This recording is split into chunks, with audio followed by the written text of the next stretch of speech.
इंदौर में गृह निर्माण संस्थाओं के द्वारा अनियमितताएं की जा रही हैं, जिस पर प्रशासन के द्वारा लगातार सख्त कार्रवाइयां भी हो रही हैं। देवी अहिल्या श्रमिक कामगार संस्थान के पदाधिकारी को आज कलेक्टर ने बुलाया और कलेक्ट्रेट कार्यालय में संस्था के द्वारा किए जा रहे सभी कार्यों की जानकारी ली। आपको बता दें, देवी अहिल्या श्रमिक कामगार संस्थान में लगातार भ्रष्टाचार और अनियमितताओं की शिकायतें मिल रही थी, जिसे देखते हुए कलेक्टर ने संस्था के पदाधिकारियों को निर्देश दिए कि जल्द से जल्द संस्था के पात्र सदस्यों की सूची जारी करें। संस्था का ऑडिट जो पेंडिंग है उसको पूरा करवाया जाए, साथ ही जो सदस्य पात्र हैं उनके नाम भी जारी करें। कलेक्टर के द्वारा इसके पहले भी संस्था को निर्देश दे दिए गए थे, लेकिन तय समय के अनुसार संस्था ने कोई भी निर्देशों को पूरा नहीं किया। वहीं संस्था पर पहले भी आरोप लग चुके हैं कि संस्था के पदाधिकारियों ने आपस में मिलकर कई बड़े घोटाले किए। जो अपात्र सदस्य हैं उन्हें पात्र करार कर दिया गया और कई बार मीटिंग्स भी आयोजित की गई, लेकिन संस्था के अध्यक्ष विमल अजमेरा मीटिंग में शामिल होने नहीं आए। इस संबंध में जब संस्था के पदाधिकारियों से पूछा गया तो वह बहाने बनाते हुए देखे गए और मीडिया के सामने हाथ जोड़ते रहे कि उन्हें इस बारे में कोई जानकारी नहीं है।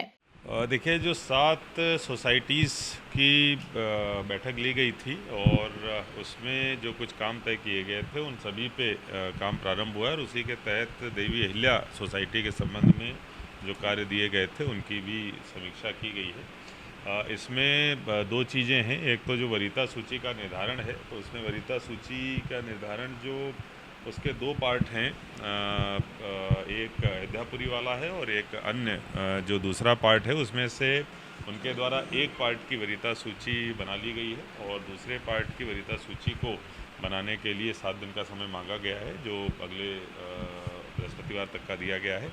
इसके अलावा सोमवार से उनके द्वारा ये भी तैयारी कर ली गई है कि जो भी रजिस्ट्रियाँ हैं ऐसे लोगों को हुई हैं जो पात्र नहीं हैं, उनके कैंसिलेशन का कोर्ट में लगना मंडे के द्वारा उनके द्वारा प्रारंभ कर दिया जाएगा।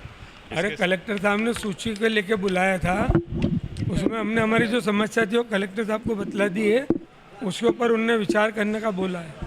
हमने ही 15 दिन का समय मांगा है कलेक्टर साहब से, और जैसा भी होगा फिर आगे कलेक्टर साहब आपको जानकारी दे देंगे। और इसमें और विशेष बातें क्या रही? नहीं, और कोई विशेष बात नहीं, 10 मिनट में हम बाहर आकर बात करके आपके पास। नहीं, हमने कोई मांग नहीं की, जो उन्होंने बोला भी हमने सुन लिया है। बाकी हमारी जो समस्या थी हमने कलेक्टर साहब को बतला दी। लंबे समय से ऑडिट नहीं हुआ है संस्था का, ऑडिट कराने के लिए आज मीटिंग डिपार्टमेंट द्वारा कॉल किया गया था कलेक्टर साहब द्वारा संचालक मंडल को, और इस मीटिंग में सर ने हमें ये बताया कि भाई अभी तक आपने वरीयता सूची का काम क्यों नहीं करा, आपको मंगलवार को सबमिट करना थी।